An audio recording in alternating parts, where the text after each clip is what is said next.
think there will be some money going back into those segments, but I think one of the things we're looking at is how that opening up in China is playing out. And again, what you're seeing is from a consumer perspective, they're staying with, I'll call it the softer consumption, the services, the technology side of the equation. And so we think that's where you're going to see the first parts of the recovery as these economies emerge from lockdown.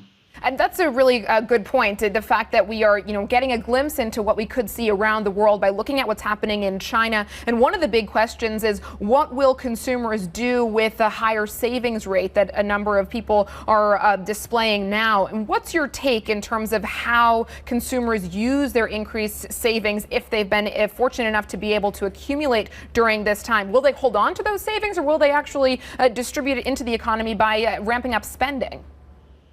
Yeah, we're of the view that the consumers will be rather slow in terms of drawing those savings rates down. This has been, I think, quite a shock for many consumers. And as a result, they likely will go forward and try and rebuild their savings and keep that powder dry in the event of, let's say, a second round of outbreaks or other shocks to the economy. They'll want to be ready.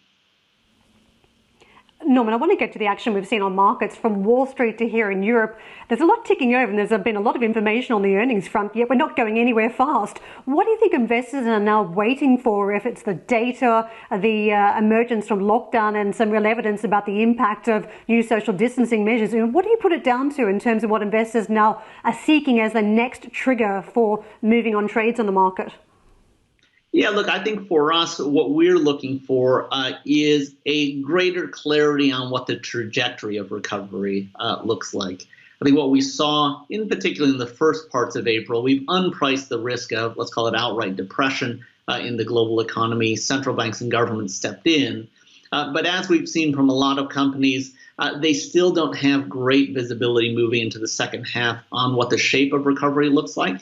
And so once we get clarity on that, we think the markets can better price that and lead us more closely in terms of the direction they want to travel going into 2021.